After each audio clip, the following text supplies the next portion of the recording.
बिहार के लाखों संविदा कर्मचारी, आउटसोर्स कर्मचारी, दैनिक वेतनभोगी, पूर्व सचिव, सांख्यिकी स्वयंसेवक और 3 लाख छंटनीग्रस्त कर्मचारियों को लेकर कोई बड़ी खुशखबरी आने वाली है। क्या वर्षों से रोजगार की राह देख रहे युवाओं को उम्मीद अब पूरी हो सकती है? क्या विभाग में खाली पड़े पदों पर बहाली की प्रक्रिया तेजी से होने वाली है? और सबसे बड़ा सवाल, क्या सरकार उन लोगों की भी सुध लेगी जिन्होंने वर्षों तक विभाग के लिए काम किया है लेकिन आज रोजगार से बाहर है? नमस्कार दोस्तों, मैं हूं आपका दोस्त जीतू। दोस्तों, इस रिपोर्ट में हम बात करेंगे सांख्यिकी स्वयंसेवक, पूर्व सचिव, विभिन्न विभागों से जुड़े संविदा कर्मचारी, आउटसोर्स कर्मचारी, दैनिक वेतनभोगी कर्मचारी की उम्मीद और रोजगार को लेकर। इसलिए वीडियो को शुरू से लेकर अंत तक देखिएगा, क्योंकि बीच में मैं आपसे कुछ महत्वपूर्ण सवाल भी पूछेंगे, आपकी राय भी जानना चाहेंगे। दोस्तों, पिछले कई वर्षों से बिहार में हजारों नहीं बल्कि लाखों ऐसे लोग हैं जो किसी न किसी रूप से सरकारी योजनाओं से जुड़े हैं। किसी ने सांख्यिकी स्वयंसेवक के रूप में काम किया, किसी ने वार्ड सचिव के रूप में जिम्मेदारी निभाई, किसी ने संविदा कर्मचारी के तौर पर विभाग में सेवा दी। लेकिन समय के साथ बहुत सारे लोग रोजगार से बाहर हो गए। आज भी हजारों परिवार बैठे हैं कि उन्हें फिर से मौका मिलेंगे, फिर से अवसर दिया जाएगा। हाल ही के दिनों में विभिन्न विभागों के समीक्षा कार्यक्रम और प्रशासनिक गतिविधि के रोजगार को लेकर एक चर्चाएं तेज हो गई है। कार्य बहुत ही इंपॉर्टेंट होने वाले हैं आप सभी कर्मचारी को लेकर। वीडियो को सावधानीपूर्वक अंत तक देखिएगा। दोस्तों, आप हमें कमेंट में बताएं, क्या सांख्यिकी स्वयंसेवक या पूर्व सचिव या किसी विभाग के संविदा कर्मचारी के रूप में कार्य कर चुके हैं? कमेंट बॉक्स में अपना जिला और अपना नाम जरूर लिखिएगा। आप किस पद पे काम के वो भी जानकारी यहाँ पे लिखिएगा। दोस्तों, सांख्यिकी स्वयंसेवक की कहानी मैं आपको बता दें। दोस्तों, जब भी सांख्यिकी स्वयंसेवक की बात होती है तो एक लंबे संघर्ष सामने दिखाई देता है। सांख्यिकी स्वयंसेवक ने वर्षों तक पंचायत, गाँव और प्रखंड स्तर पर आंकड़ों का संग्रहण किया। सरकारी योजनाओं को निगरानी से लेकर विभिन्न सर्वेक्षण तक उन्होंने महत्वपूर्ण भूमिका निभाई। लेकिन समय के साथ बड़ी समस्या जो कि सांख्यिकी स्वयंसेवक को देखने को मिले हैं। दोस्तों, यही कारण कि लगातार संगठन स्तर पर बैठ के आयोजित की जा रही है, जिले में सम्मेलन हो रहे हैं, प्रखंड स्तर पर नीति बनाई जा रही है, राज्य स्तर पर मांगे उठाए जा रहे हैं। दूसरा जो सवाल है दोस्तों, आपकी राय, सांख्यिकी स्वयंसेवक अनुभव का उपयोग सरकार को दोबारा करना चाहिए या नहीं करना चाहिए? हाँ या ना जवाब में जरूर दीजिएगा। दोस्तों, विभागों में खाली पद की उम्मीद। दोस्तों, अक्सर ये भी देखा गया है और ये भी देखने को मिलता है कि कई विभाग में पद खाली रहते हैं, काम का दबाव बढ़ता है, फाइलों का बोझ बढ़ता है, जनता की अपेक्षाएं बढ़ती है। ऐसे में अनुभव लोगों की जरूरत महसूस होती है। यही वजह है कि रोजगार से जुड़े मुद्दे चर्चा लगातार होती रहती है। कई बार विभाग द्वारा रिक्तियों की समीक्षा की जाती है।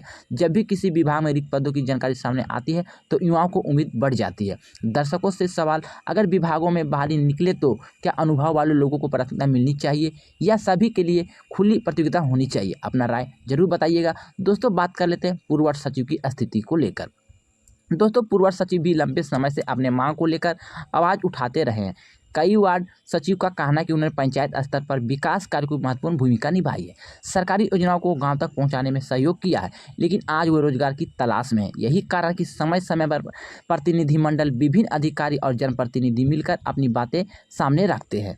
उनकी सबसे बड़ी मांग यही रही कि उनके अनुभव कार्यकाल को ध्यान में रखते हुए उन्हें पुनः अवसर दिया जाए। संघर्ष और संगठन की ताकत। दोस्तों, किसी भी वर्ग की सबसे बड़ी ताकत एकता होती है। जब लोग संगठित होते हैं तो उनकी आवाज़ अधिक प्रभावी तरीके से पहुंचती है। इसलिए विभिन्न संगठनों द्वारा लगातार बैठकें आयोजित की जाती है। बैठकों का उद्देश्य सिर्फ मांग उठाना नहीं होता है, बल्कि जानकारी साझा करना होता है। कई बार तो गलत सूचनाएं तेजी से भी फैल जाती है, लेकिन संगठन के माध्यम से सही जानकारी लोगों तक पहुँचती है। तीसरा सबसे सवाल है दोस्तों, क्या आपके जिले में सांख्यिकी स्वयंसेवक या संविदा कर्मियों की मुद्दा और बैठकें हुई है? अगर हुई है तो जिला का नाम लिखिएगा। दोस्तों, संविदा कर्मियों की समस्या नई नहीं है। कई वर्षों से विभिन्न विभागों में संविदा के आधार पर नियुक्ति होती रहती है। इन कर्मचारियों को शिक्षा, स्वास्थ्य, पंचायत विकास और अन्य क्षेत्रों में काम लिया जाता है, लेकिन संविदा व्यवस्था अपनी चुनौतियां हैं। सबसे बड़ी चुनौतियां नौकरी की अस्थिरता की। कई कर्मचारी वर्षों तक सेवा देते हैं, लेकिन भविष्य को लेकर असमंजस बना रहता है। यही वजह है समय समय पर संविदा कर्मी अपनी मांगों को लेकर आवाज़ भी उठाते रहते हैं। दोस्तों, अब हम बात कर लेते हैं रोजगार को लेकर। सिर्फ एक नौकरी की बात नहीं करते हैं, हम उस नौकरी से जुड़े हर खबर की बात करते हैं जिसका परिवार खर्च, बच्चों की पढ़ाई, बुजुर्ग माता पिता की दवा, घर का भविष्य। इसलिए जब कोई व्यक्ति रोजगार से वंचित होता है तो उसका प्रभाव पूरे परिवार पर पड़ता है। यही कारण कि रोजगार से जुड़े मुद्दे हमेशा महत्वपूर्ण होते हैं। दोस्तों, बिहार के युवा पहले से कहीं ज़्यादा जागरूक भी हो चुके हैं। वे रोजगार के अवसर पर नज़र रखते हैं, नई भर्तियों की जानकारी को जुटाते हैं, ऑनलाइन आवेदन करते हैं, प्रतियोगी परीक्षाओं की तैयारी करते हैं। यही वजह है कि जब भी किसी विभाग की रिक्तियों की चर्चा होती है तो युवाओं की उम्मीद बढ़ जाती है। दोस्तों, बैठकों का महत्व औपचारिक कार्यक्रम नहीं समझना चाहिए। बैठक कई चरणों से महत्वपूर्ण होती है। पहला देखिएगा तो जानकारी का आदान प्रदान होता है। दूसरा होता है संगठन को मजबूत करना होता है। तीसरा जो होता है नई रणनीति बनना होता है। चौथा जो सदस्यों को जागरूक करना होता है। पांचवा है समस्याओं का साझा करना। इसलिए विभिन्न जिलों में बैठकों का दौरा लगातार जारी हो रहा है। इसलिए विभिन्न जिलों में बैठकों का दौरा जारी रहता है। पांचवा सवाल मैं आपसे करना चाहते हैं, क्या आप चाहते हैं कि जॉब जॉन जीतू आपके ज़िले की खबरें की कवर करे? अगर हाँ तो ज़िला का नाम ज़रूर बताइएगा। सूचना का महत्व दोस्तों, आज जो सोशल मीडिया का दौर आ चुका है, एक खबर कुछ मिनट में हज़ारों नहीं लाखों आदमी तक पहुंच सकता है। लेकिन हर खबर सही नहीं होता है, यह ज़रूरी नहीं होता है कि सभी खबर सही है। इसलिए किसी भी सूचना पर भरोसा करने से पहले आधिकारिक जानकारी का इंतजार करना चाहिए। किसी भी बहाली, नियुक्ति, रोजगार संबंधी सूचना के लिए आधिकारिक नोटिस सबसे पहले महत्वपूर्ण होता है। इसलिए कोई भी खबर से जानने से पहले एक बार आधिकारिक सूचना या नोटिस को जरूर देखें।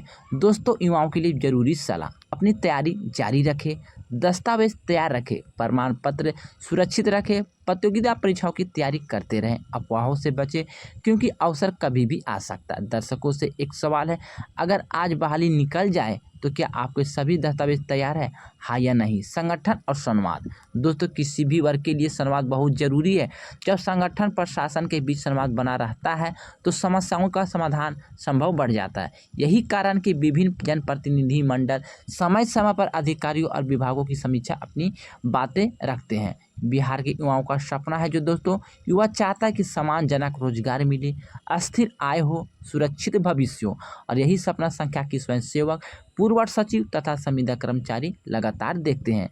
उनकी यह भी इच्छा होती है कि उनके अनुभव और योगदान के महत्व को समझे और सरकार उन्हें फायदा दे, बेनिफिट दे। दर्शकों से महत्वपूर्ण प्रश्न, अगर आप सरकारी अनुभवी लोगों के लिए विशेष अवसर दे तो क्या आपको समर्थन करेंगे? कमेंट बॉक्स में जरूर बताइए। आगे क्या हो सकता है? तो दोस्तों, आगे जो होगा या तो आधिकारिक निर्णयों या तो अधिसूचनाओं पर निर्भर करेगा। लेकिन इतना जरूर कहा जा सकता है, रोजगार का मुद्दा लाखों परिवार से जुड़ा हुआ है। इसलिए विषय पर लोगों की नज़र बनी रहती है। जो भी नई आधिकारिक जानकारी आएंगे सबसे पहले मैं आपको इस चैनल के माध्यम से पहुंचाने का प्रयास करेंगे। दोस्तों, आज हमने चर्चा की है सांख्यिकी स्वयंसेवक उम्मीद पर, पूर्व सचिव की मांगों पर, संविदा कर्मचारियों की स्थिति पर, रोजगार की संभावनाओं पर, संगठन और एकता की ताकत पर। सबसे महत्वपूर्ण बात यह है कि यह खबर किसी भी अंतिम सत्य नहीं माने, तभी माने जब संबंधित विभाग की आधिकारिक सूचना जारी हो। मैं बार बार आपसे यही कहते हैं, कोई भी सूचना जानने से पहले एक बार उसका आधिकारिक नोटिस को जरूर देखें, तभी उस पर विश्वास करें। तो अगर आपको यह वीडियो पसंद आए हैं तो वीडियो को आप लोग ज़्यादा से ज़्यादा शेयर कर सकते हैं, ज़्यादा से ज़्यादा लाइक कर सकते हैं, ज़्यादा से ज़्यादा अपने साथियों को भेज सकते हैं, अपने साथी सांख्यिकी स्वयंसेवक, पूर्व सचिव और संविदा कर्मी तक पहुंचा सकते हैं। चैनल पर अगर आप लोग पहली बार आए हैं तो जॉब जॉन जीतू चैनल को सब्सक्राइब कर बेल वाला आइकन को दबाना ना भूलें, क्योंकि यहाँ पर मिलेंगे आपके विभाग से, आपके काम काज से संबंधित हर नई खबर सबसे पहले। तो दोस्तों, मैंने सारा इन्फॉर्मेशन, सारा जानकारी आपको यहाँ पे बता दी है। फिर भी कोई जानकारी छूट गए, बोलने में मिस्टेक हो गए या कोई गलती हो गए तो आप अपना छोटा भाई समझ के क्षमा कीजिएगा। अगर आपके मन में कोई सवाल, सुझाव तो हमें कमेंट बॉक्स में ज़रूर बताइएगा। मैं आपकी जानकारी अगली वीडियो में प्रोवाइड करा देंगे। इसलिए आपसे तो दोस्तों, मैंने आपको यहाँ पे सारा जानकारी बता दी है। कमेंट में अपना जिला, अपना पद और अपना नाम और अपना राय जरूर लिखिएगा। दोस्तों, मिलते हैं इसी तरह से नई जानकारी, नई सूचना, नई खबर के साथ। जब तक के लिए goodbye, thanks for watching. जय हिंद, जय भारत।